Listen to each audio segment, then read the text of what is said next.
Hi there, everyone. Thanks so much for joining us tonight on UpNorthLive Unscripted at 6:30. I am Maya Engel, and let's bring in our meteorologist, Joe Charlevoix, right away, because, Joe, it was a pretty interesting weather day. A lot of us saw some clouds, a little bit of rain, some sunshine, some smoke, a little bit of everything today. Yeah, except cool weather, right? It was pretty warm. It was warm.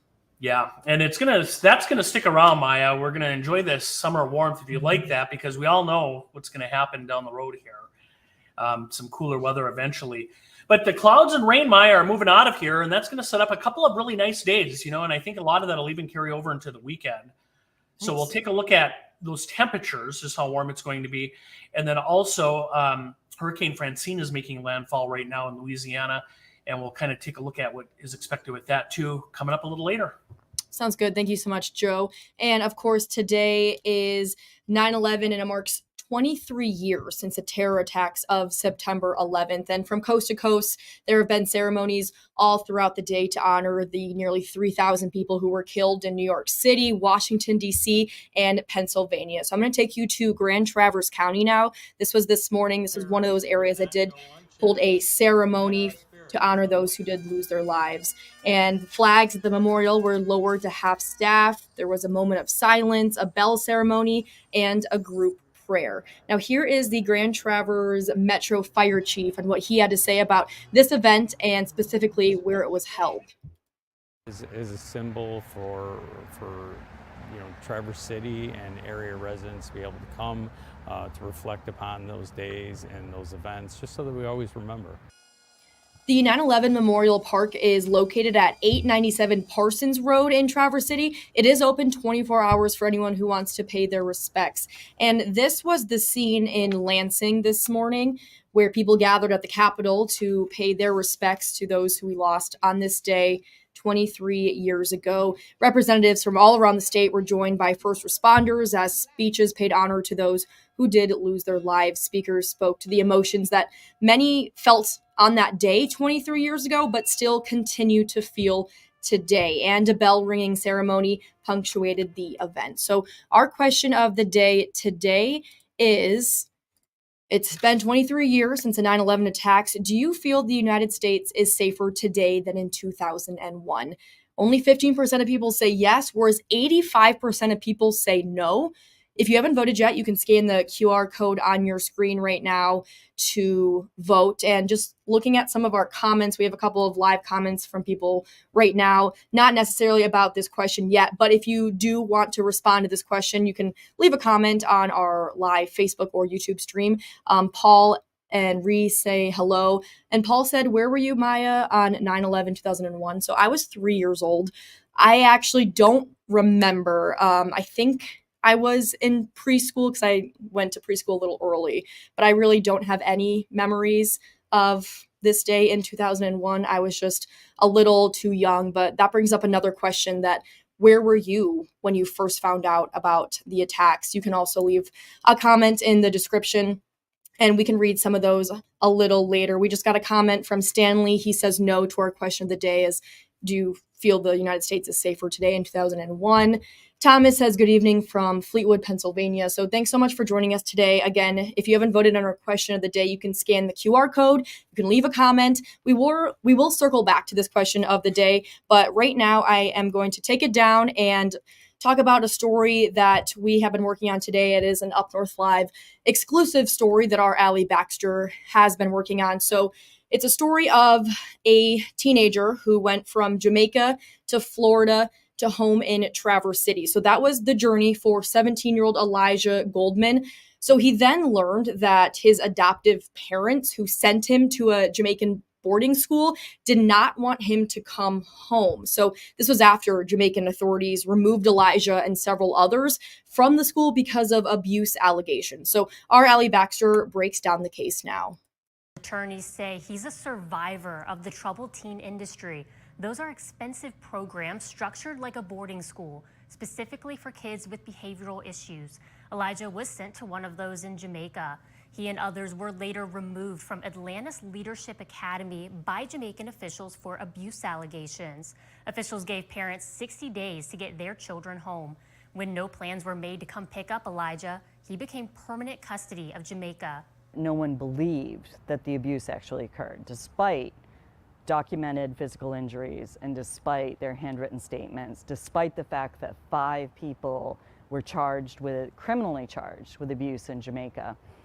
So Elijah languished there for all these months, and we were going through extraordinary efforts trying to figure out a way to bring him back. At one point, it was even suggested to me that we bring him back through the Office of Refugee and Resettlement, ORR, which he's an American citizen. Like, why are we talking about him being treated as a refugee? They did figure out a way, which led to a hearing in Grand Traverse County's Family Court Wednesday. I was in the courtroom. Myself and other media were not allowed to videotape the hearing. Here's what happened. The hearing was waived and Elijah will be in foster care for placement. His attorney tells me that's exactly what she was hoping would happen. So Elijah's been living, honestly, for over 7 months in uncertainty. He even wrote his own emails to the department saying, you know, I now just turned 17, what's my plan? He's always waiting for the shoe to drop, you know, because things are constantly changing day to day to day, and all he needs is and wants is normalcy. More than a dozen people showed up for the hearing this morning. People who knew Elijah from school and others who say they know what it's like to be in these troubled teen programs. I would like him to know that he is not alone, that we support him and that we believe him. That's the most important thing, is that we believe him. Elijah's attorney tells me she feels confident a good foster care placement for Elijah was found. After Wednesday's hearing, the court was told there would be a pre-trial next. The court has to legally approve the parents' abandonment of Elijah. A date for that hasn't been set yet. In northern Michigan, I'm Allie Baxter reporting. And that was Allie, recorded a little earlier. She is going to join us live now from our newsroom to kind of go into a little more detail about this case and this story. Allie, thanks so much for joining us. Hi, Maya. How are you? I am good. So, Allie, we kind of talked about this off camera before the show started, that I'm sure the main question I know that I had, and I'm sure a lot of people who watch that story also have, is why did Elijah's parents not want to go pick him up from Jamaica? And that's something that, the courts, Elijah's attorneys, they say they haven't really gotten an answer about either. His parents have not spoken to any media about why they didn't go to Jamaica and get him. So that, I think, is the number one question on everyone's minds, because you would expect in a situation like this, there to be some kind of, okay, there has to be a reason why you couldn't go. And it's not something that the parents have been transparent about. They haven't offered an explanation about why they didn't go to get Elijah. And it's something that his attorneys as well have said, we can't really speculate why, because, they haven't really said anything. We do have some sources that we spoke to that told us that the parents were under the impression that if they went to Jamaica to get him, that they would be arrested. It's not known why that they may have believed that, but that is the biggest thing that we've gotten so far. And do we know why Elijah was sent to this boarding school in Jamaica in the first place?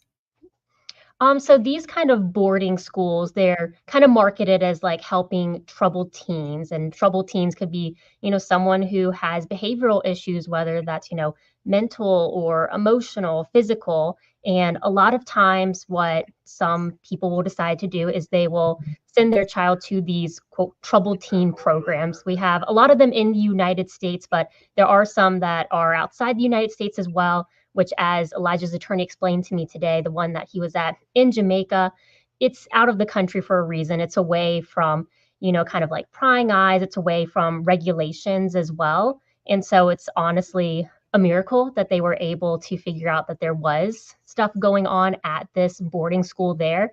And even Jamaican authorities took it really seriously and stepped up and said, we do believe that there is abuse going on in this boarding school towards the boys that are here. And do we know how they found out that this abuse was happening there? I think that some other parents had gotten concerned and had reached out to, embassies there. I think there were some child welfare advocates as well who were kind of tipped off that maybe something wasn't right. And so as soon as Jamaican authorities started investigating, that's when they removed a lot of those boys from the boarding school. And they didn't want them to be facing that abuse anymore.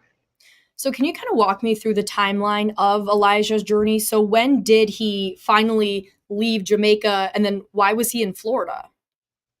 Yeah, so he was sent to Jamaica. He was sent to that boarding school. And then after the Jamaican authorities had made their ruling and said, hey, we do believe that this boarding school needs to be shut down. This is not a safe place for these kids to be. They said, hey, parents, you got to come get your kids. And as the way it was explained to me today by his attorney, Jamaican authorities said, you have 60 days to come and get your kids. And other adopted kids, along with Elijah, it was I think 3 of them were adopted. They had families just not even show up to come get them. And I was told that Elijah was the very last person, and that after 60 days, pretty much Jamaican authorities had to take custody of him.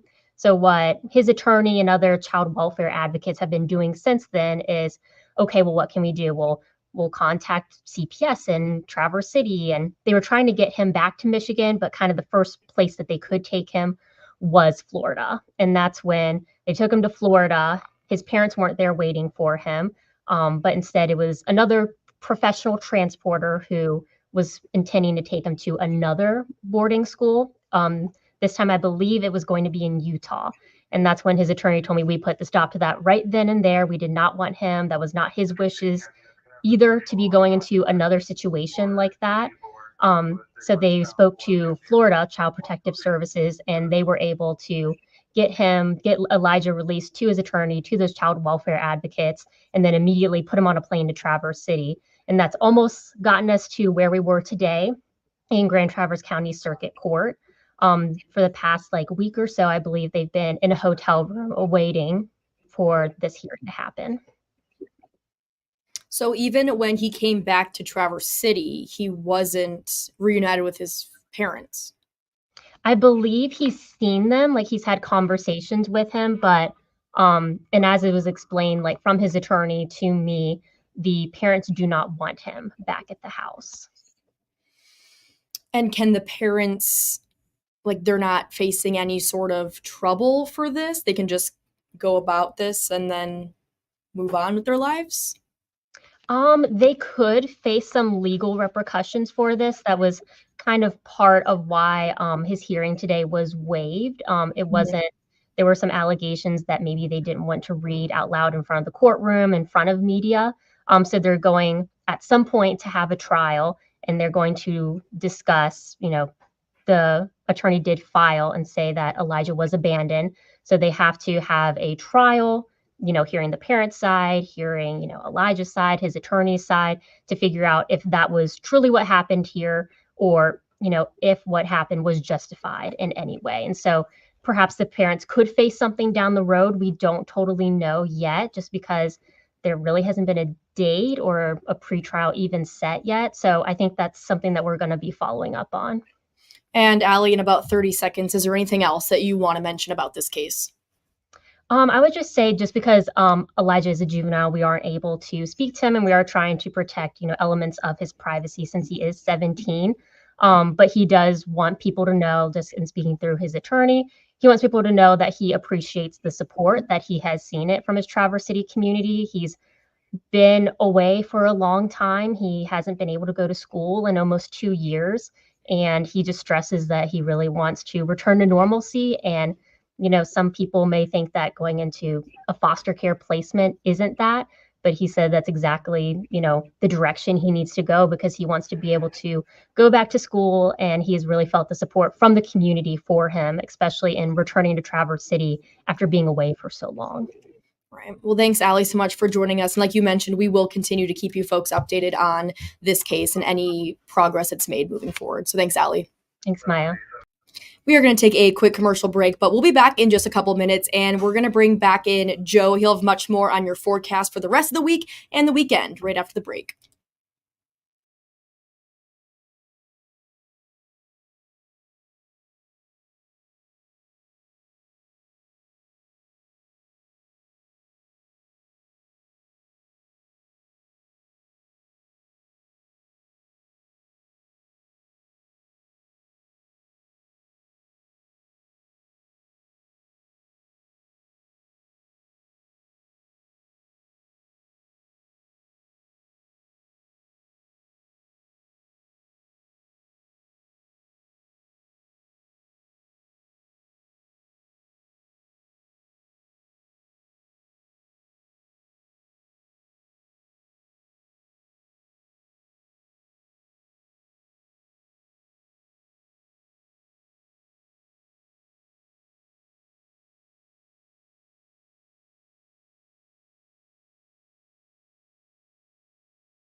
Welcome back, everyone. Let's turn things back over to our meteorologist, Joe Charlevoix, live in the Storm Center. And Joe, we did see a little bit of rain today, just a few sprinkles in some areas. Will we see any rain in the next week or so? Because based on the forecast, it looks pretty dry. It is, and it's going to stay pretty dry coming up after the showers, and they're pretty much over with now. It may be about a week, Maya, until we get any more rain. So kind of a dry and also warm stretch coming up here. Let's start off with our three big things around northern Michigan, kind of the headlines. The first one, we have unseasonably warm weather hanging around. So you felt that today. It's going to hang around into next week. I mean, just about each day, highs will be in the 80s. So if you like that summer warmth, well, this is your week. Little to no rain on the way. We just talked about that. Some clouds may pass through at times, but very little rain. And we have a little smoke overhead. That was the case today. Now we also had clouds. But tomorrow, it could be a bit hazy, a little whitish look to the sky with some of that smoke. Here's what happened today. We've been saying since Sunday that we'd get a few showers Tuesday night into early Wednesday. There was not a lot of rain, and it's just about over with. Let's zoom in here near Alpena. A few showers just there near Thunder Bay, rolling through Alpena County near Grand Lake, Presqu'île. That is it. Those showers are moving away and out of the area. Meanwhile, we're going to head down south. This is a live look right now in New Orleans, Louisiana. And yeah, it's raining. It's windy. That is because of Hurricane Francine, which has been churning away through the Gulf of Mexico. Here's what that looks like. This is just now making landfall in Louisiana, and the latest information on Francine coming in as it just makes landfall. It's a Category 2 hurricane. There it is. And right now we showed you that camera. It's about 85 miles west-southwest of New Orleans with the maximum winds right around sustained winds of around 100 miles per hour. This will lift north and eventually head up toward like the Memphis, Tennessee area and rain itself out there. We're not really going to get much impact from that. All the rain with this, for the most part, will stay way, way south of us. You see the rain totals there. Oh, a lot of rain in Alabama, Mississippi, of course, Louisiana, but as it lifts north, it'll rain itself out, and we should not get much impact from that here. Take a look at Stormcast. Showers are moving away, clouds too. There's tomorrow, beautiful day. On our Thursday, plenty of sunshine tomorrow. Friday, nice day. We thought maybe quite a bit of cloud cover coming in ahead of Francine. Not really. Looks okay. And even Saturday, partly to mostly cloudy skies. So the next few days looking dry and quiet. One more thing, we do have that smoke overhead. This is the smoke forecast. There's tomorrow, smoke hanging around overhead, and even into early Friday, chance for a little bit of that smoke. Maya, you mentioned the dry weather, and you see that here. We really don't have any rain in the forecast until probably next Wednesday. It looks like some showers may arrive then.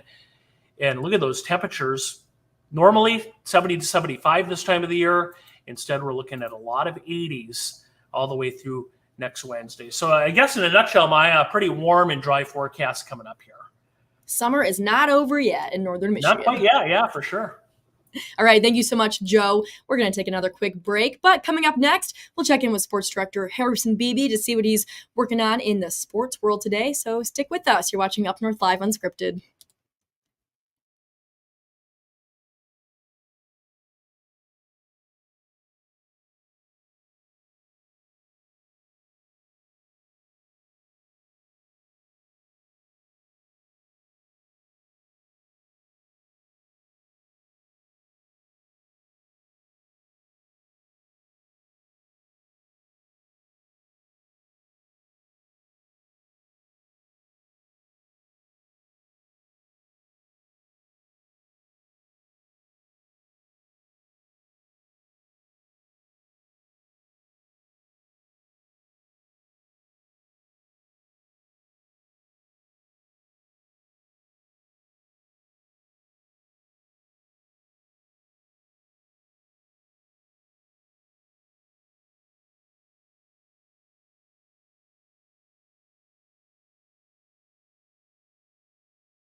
Welcome back, everyone. Let's talk some sports with our sports director, Harrison Beebe. Hey, Harrison, how's it going?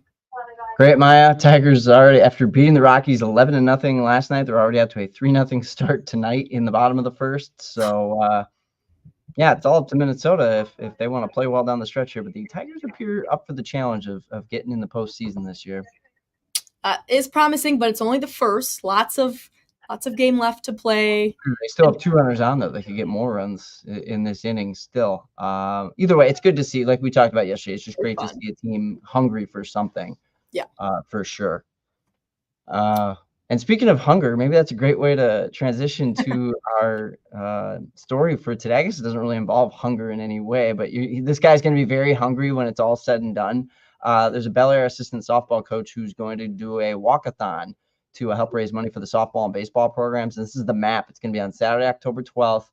Ryan Fisher has been involved with Bel Air athletics for well over a decade now, and he wanted to do something. He said he didn't want to do something extreme, but he wanted to do some, signature event to help get people's attention and help raise funds for these teams. So he's going to do this 33-mile walk. It's going to start at Villager Pub in Charlevoix. There you see at the top of the map, and then he's going to walk through the Friskies Farm Market in Ellsworth, hit up King's Orchard in Central Lake, and then he's hoping after 13 hours to make it to the Shorts Brewery in Bel Air, as you can see there at the bottom of the map. And yeah, he's hoping for a 13-hour walk on what we hope will be a beautiful Saturday in the fall on October 12th.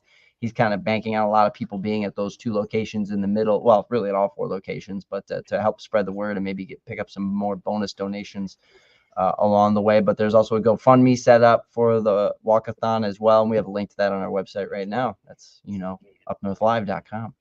Awesome. And it seems like Shorts Brewery is a pretty good place to end because I'm sure he'll be pretty thirsty after that walk. Yeah. And just for perspective, I did a 12-mile walk last year once thinking, 12 miles, I'm not running. It's not that big a deal. I could do this. I was pretty tired after a 12-mile walk, and I walk somewhat regularly. So this guy's attempting 33 miles in one day. For those of you who think it's just a walk, it's not that big a deal. It's a big deal, and it's going to take its toll on him. So he's definitely putting a commitment towards the teams in this one. That is awesome. Thanks so much for sharing that story, Harrison. And again, you can donate on our website, UpNorthLive.com. We are going to take another quick commercial break, but when we come back, we'll take one last look at our question of the day results. So stick around. We'll be right back.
Here is one last look at our question of the day results, but unfortunately, this is all the time we have for Unscripted tonight. So thank you so much for joining us. Have a great night. We'll see you back here tonight at 11 o'clock.